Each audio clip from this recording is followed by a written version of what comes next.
Okay, welcome back. Adjunct Professor Andy Molnar here. Chapter 3, Networked Communications. These are some of the topics we're going to try and cover here in the next 45 minutes or so through various parts.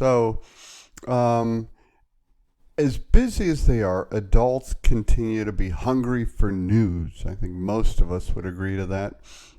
And so networks and networked communications have become integrated into our very lives, right? Especially for some people, right? And such activities are trying to sell us products we don't even want to buy. They're harassing us, alluring us. So, how did we get here? Well, one way was spam. Um, the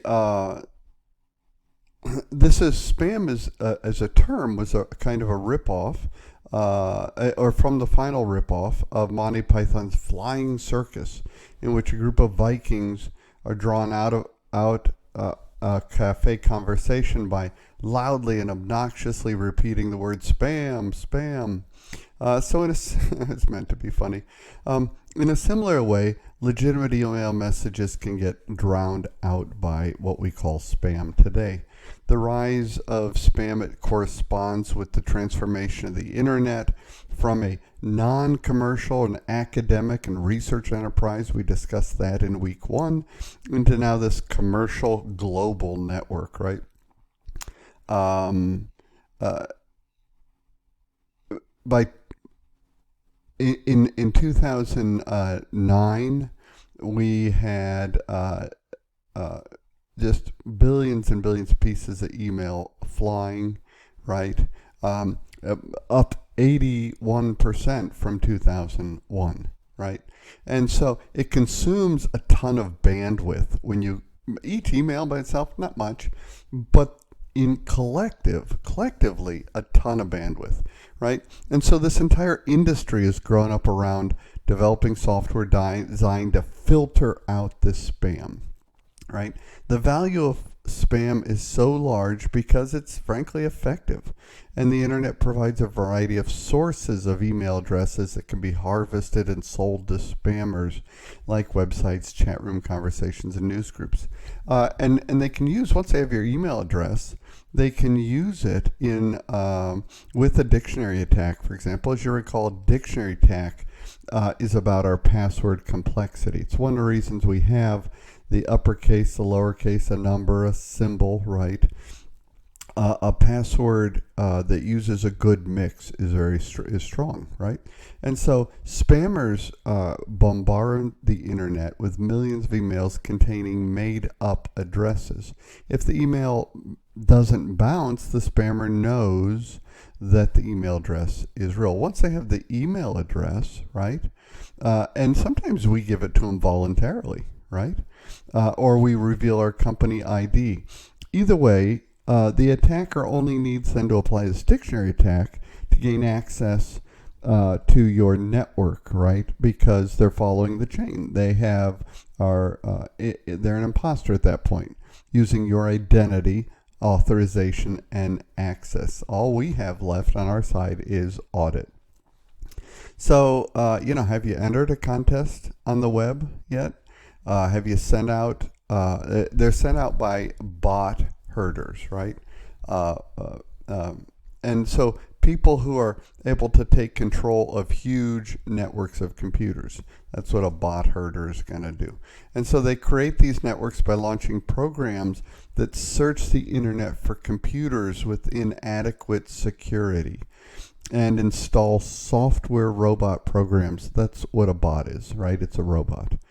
And we eventually call them a zombie because they're directed by some remote computer via command and control. So to deal with this deluge, ISPs install spam filters, right? They're looking for a large number of messages coming from the same email address or with specific suspicious subject lines, etc. Here's a picture from the book that shows the growth in spam messages versus non-spam. And notice it's messages per day in millions, right? between 2000 and 2009. Huge growth, right? So remember in chapter 1 we discussed new technologies sometimes cause new social situations. And this is contrary to the fundamental social expectation of fairness, right? Communications really should be two-way, right? So in the book they provide this case study where a lady named Anne goes out and she's trying to do good, and she sends out an email to all of her friends, or everybody at work rather, advertising her daughter's Girl Scout cookie effort. I love Girl Scout cookies. High calorie, so I don't eat very many, but I love them. Well, from a Kantian perspective, as we discussed in week 2, in the categorical imperative, we should always respect the autonomy of other people, treating them as ends, as rational beings. So an opt-in approach probably would have been better in that case. We don't treat them as a means. Now, in act utilitarian analysis, you can do the math, right? And end up with $108 in benefits to the Girl Scouts, total time wasted at the average cost of a salary. Frankly, we conclude that Anne's actions were good, right, mathematically. In rule utilitarian analysis, what would the consequences be if everyone in the company used the email? That would be the question to ask. Because the harms are much greater than the benefits when you consider it in that perspective. It is wrong to use the company email system to solicit donations for the charity. And according to social contract theory, she's exercising her right to free speech. Unlike the spammers, however, Anne didn't disguise what she was doing. So from a social contract theory perspective, Anne probably did nothing wrong. Now, what about virtue ethics, right? Honesty, fairness, and respect. Anne did demonstrate honesty in this approach. However, it wasn't fair or respectful for Anne to use the email system to promote her own daughter's fundraiser, right? So from a completely different angle, though, we might consider Anne in her parental role, right? Good parents want what's best for their children.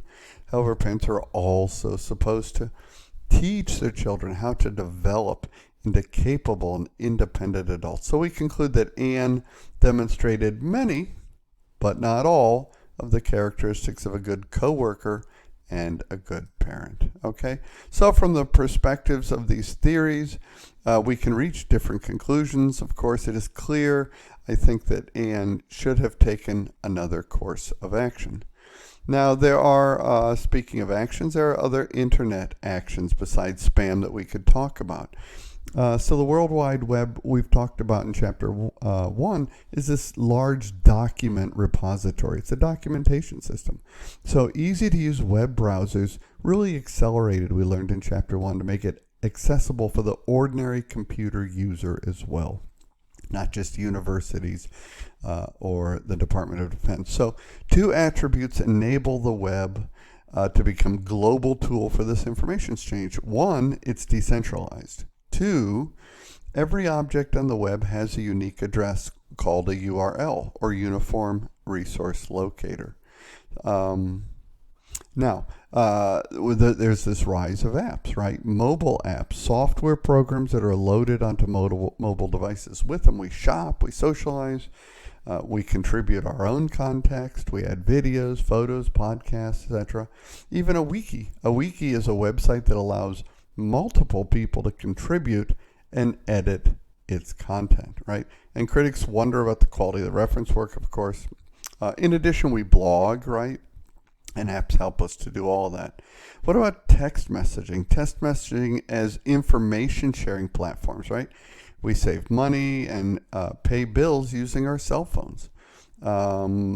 We text a code to a designated number to learn if a drug is genuine, right? Which is helping to stop counterfeit medicine. It's a great thing. We have messages, texting known as tweets, right? Which are limited to 140 characters, 144, I think, because that's the maximum length of a cell phone text message. We can post a single tweet and then type a bunch of text messages, etc., etc. Texting actually played a big role. Oh, excuse me. An important role, I think, in the Arab Spring. The book discusses that a little bit, and I thought it treats it very well. So make sure you read through that. Others think of social media as a catalyst to social change. Some think it's overblown. I think the Arab Spring is a good example where it can play a positive role.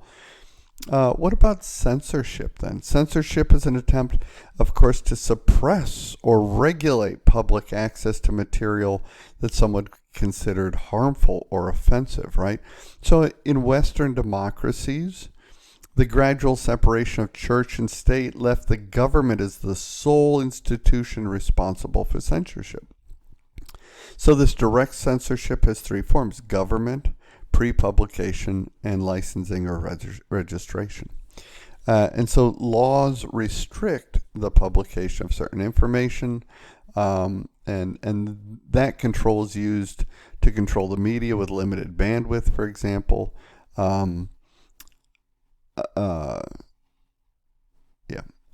Governments around the globe are in fact limiting access to the internet in a variety of ways. One approach is to make the internet virtually inaccessible, but virtually all internet traffic flows through some control center. I believe the Chinese government has blocked access to the internet during periods of social unrest, and other countries likely as well.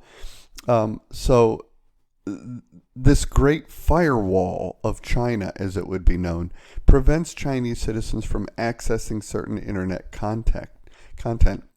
I had Chinese professors here that I was teaching a few years ago in a summer course exchange program, and they did not have access to Facebook. It was blocked, couldn't do it, period, dot, end of sentence, right? Etc. So censorship, right? I mentioned the forms of censorship, and pretty self-explanatory. Now, from an ethical perspective on censorship, Kant would ask, why don't people think for themselves, right? So the Enlightenment was a reaction to the institutional control over thought, and he opposed censorship. It would be a step backwards, right? And according to Mills, this freedom of opinion and freedom of expression were absolutely necessary. And none of us are infallible, right? There's a kernel of truth in everything we say. So this clash of ideas that is the truth is rationally tested and validated. However, lack of government censorship, we would say, can also do harm, right? The only purpose for which power can be rightly exercised over every member of a community is to prevent harm to others, right? Your own good is not sufficient, right? Hence Mill's principle of harm. Okay, freedom of expression, just to touch on that. Restrictions on freedom of expression in England can date back to like 1250, 1275.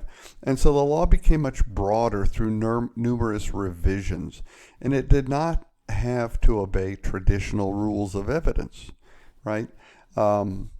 And so we in the U.S. have this First Amendment to our Constitution.